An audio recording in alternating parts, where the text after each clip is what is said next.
오늘은 교양의 세계사 네 번째 시간으로 농경 목축의 시작과 문명의 발생에 대해서 한번 살펴보기로 하겠습니다.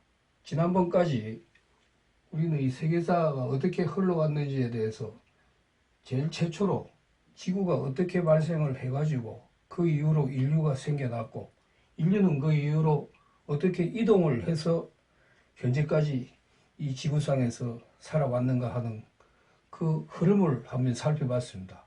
그리고 오늘은 그 인류가 정착할 수 있는 과정에서 어떻게 해서 인류가 문명을 꽃피웠고, 어떻게 해서 우리가 현재까지 이런 찬란한 문화를 유지해 올 수가 있었던가 하는 그 과정에 대해서 한번 생각해 보기로 하겠습니다. 그래서 인류가 제일 먼저 결정적으로 이렇게 문명을 발달시킬 수 있는 이유가 약 9,000년 전까지만 해도 인류는 일반 숲이나 안 그러면 그 벌판에서 짐승이나 동물, 그리고 견과류, 안 그러면 그 일반 농산물들을 생산을 안 하고 그냥 있는 그대로 잡아오거나, 안 그러면 그 벌판에 흩어져 있는 여러 가지 그 작물들을 주워 모아서 살아왔습니다. 그러나 약 9,000년 전에 서아시아, 그러니까 서아시아라 그러면 지금의 중앙아시아 또는 그 중동아시아 그 지역이 되겠죠. 그래서 대강 살펴볼 때 서아시아라 그러면 그쪽 지역인데, 그 유프라테스 강을 기준으로 해가지고 이야기하는 겁니다. 그래서 그쪽에서는 약 9,000년 전에 말하고 염소, 양, 소 이런 그 숲이나 벌판에서 잡던 동물들을 직접 잡아다가 키우기 시작했습니다. 그 이후로 인류는 그 숲을 또는 그 벌판에서 수렵을 하는 그런 그 과정을 떠나서 이런 걸 소위 말해서 주워서 온다 하는 그런 뜻으로 획득 경제라고 그랬는데, 그 이후로 인류는 농경, 목축의 그 생산 경제로 바뀌고, 그 결과 인구가 상당히 먹거리가 풍부함에 따라서 불어나게 되었습니다. 인구가 증가함으로 인해 가지고 그것을 토대로 해서 여러 가지 그 사회가 발전이 되고, 그 소위 말하는 인류가 집단을 형성해서 문명 발전의 기초가 된 겁니다. 그래서 초기에는 우리가 그 농경이라 그러면 그냥 비가 오는 대로, 비가 오면 쌀이나 벼 이런 것이 자라가지고 자연적으로 자라는 그것에만 의존하다가, 그러니까 자연이 어떤 현상이 일어나는가, 빗물에만 의존하니까 생산량이 적었고, 그러므로 인해서 인구의 증가도 그렇게 아주 괄목할만하게 불어나지는 않았습니다.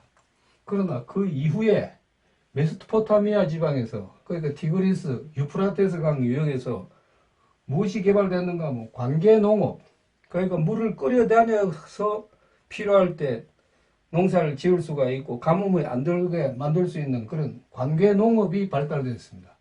그 결과 어떤 현상이 벌어졌는가 하면 그 농산물이 그 생산량이 증가가 되었습니다. 그 생산량이 증가함에 따라 인구가 불어났고, 인구가 증가함에 따라 도시가 발생을 되었습니다. 그래서 여러 가지 군집 생활을 하게 되었고, 그 도시가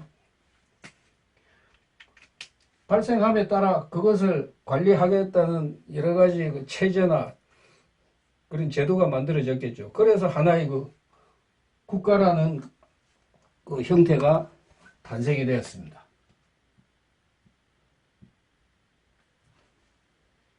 그래서 이런 그 국가라는 구조도 탄생이 되고, 왕 또는 이집트에서 일하는 파라오 이런 그 여러 가지 지배 권력이 생김으로 인해 가지고 인류는 크게 네 가지 지역에서 그 문명을 발생을 시키고 발달을 시켰는데, 그것이 대표적인 것이 메소포타미아 문명. 메소포타미아 문명이라 그러면 아까도 말씀드렸다시피 중앙아시아, 중동아시아 그 부분에 있는 이 부분을 이야기하겠습니다.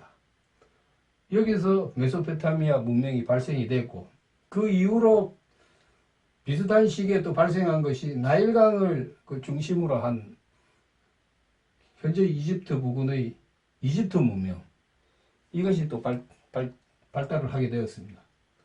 이집트는 곧 한 번씩 그 나일강이 범람을 함으로 인해 가지고 그 나일강의 선물이라 그러죠.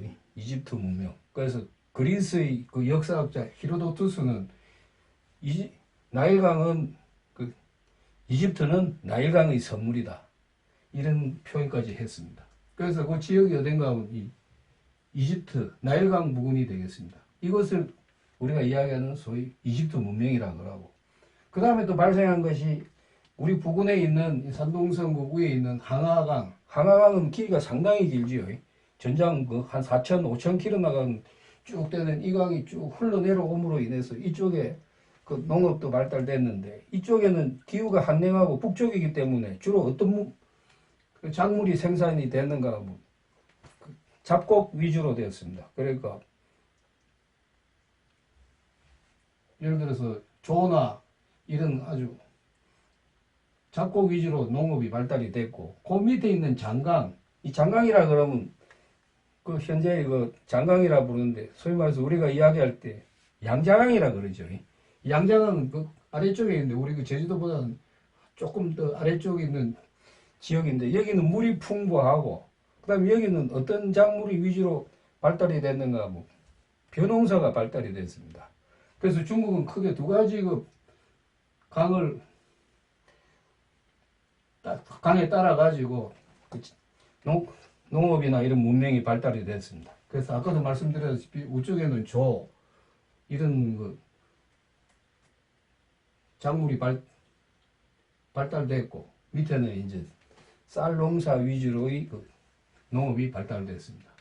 그 다음에 또 생긴 것이 어딘가 하면 그 인도 쪽에 있는 인더스강 유역에 있는 인도 쪽에 있는 인더스강 유역의 인더스 문명이 발달했습니다. 그래서 우리는 크게 지구가 인류가 쭉 오면서 최초로 이렇게 문명을 발생시킨 것을 네 가지로 이야기하는데, 세계 4대 문명이라 그러고, 그 이후에 이쪽과는 떨어져 가지고 아주 동떨어진 곳에서도 문명이 발생하였는데, 이것은 곧 아메리카 문명이라 그럽니다. 아메리카 문명은 유카탄 반도나 앙고라, 페루, 잉카 이 지역을 중심으로 해갖고 그 나중에 조금 늦게 발달한 그런 문명이 되겠습니다. 그래서 오늘은 이까지 4대 문명에 대해서 한번 살펴보고, 다음 시간에는 좀 더 구체적으로 과연 이 4대 문명에서 어떤 그 농작물과 그 다음에 그 동물들, 우리가 키울 수 있는 사육을 시작한 그 동물들이나 이런 가축 동물들이 길러졌는지, 그것에 대해서도 한번 살펴보고, 더 세부적으로는 각 문명에 대해서도 한번 쭉 살펴보기로 하겠습니다. 예, 경청해 주셔서 감사합니다.